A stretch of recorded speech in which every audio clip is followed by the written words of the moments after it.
Doris MILAZARE came to Britain from Mauritius 8 years ago. She lives with her oldest son and works as a hospital cleaner, but she's had to leave 2 other sons and a daughter behind. As a second-generation Chagos Islander, she's a British Overseas Territory citizen, but that doesn't pass automatically to her children. I really wish if my kid can get passport for me, then we come and then work and look after us all together. I speak to them every day. We talk like video call on Skype, but sometimes when them hang up, I cry because it's really far. Back in the late 1960s and early 1970s, Britain kicked out the people of the Chagos archipelago in the Indian Ocean so the US could build a military base on Diego Garcia, the largest island. They were forced into exile in Mauritius or the Seychelles, often living in poverty.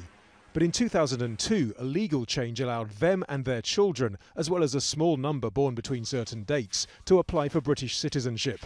And now a community of several thousand lives here in CRAWLEY, south of London.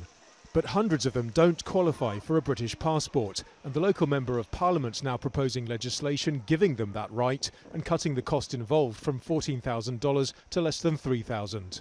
Later generation, born in Mauritius, born in the Seychelles, don't, under normal nationality law, have an automatic right to UK citizenship through no fault of their own, because their ancestors were forcibly exiled from their home island. So really what this proposed change in the law does is to recognise the unique set of circumstances that at the moment is dividing families.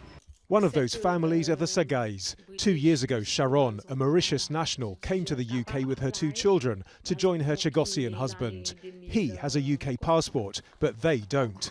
They were given just 8 days to stay, and now they're living in limbo after being threatened with deportation. It's a very traumatic situation. I'm always stressed these days. I don't even like going outside to take my kids to school because I think the Home Office might turn up and deport us. I can't work and that makes things worse. My husband works day and night, so we have no family life. The big irony in all of this is there's been a sustained campaign by this community to be allowed to return to live on the Chagos Islands. The Chagossians here in the UK have spent years trying and failing to get the right to return to what they call their rightful home.